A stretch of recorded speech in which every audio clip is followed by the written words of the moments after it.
فاكر البروكلي خضار عادي؟ استنى، ده كنز صحي.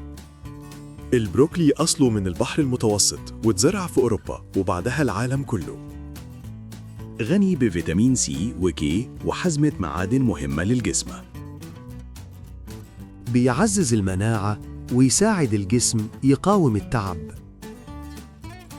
مفيد للقلب وبيساعد في تقليل الكوليسترول الضار. الألياف اللي فيه بتريح الهضم وتشبع لفترة أطول. أفضل حاجة يتسلق خفيف مش يتقلي. مناسب للدايت والرياضيين وأي حد بيدور على أكل صحي.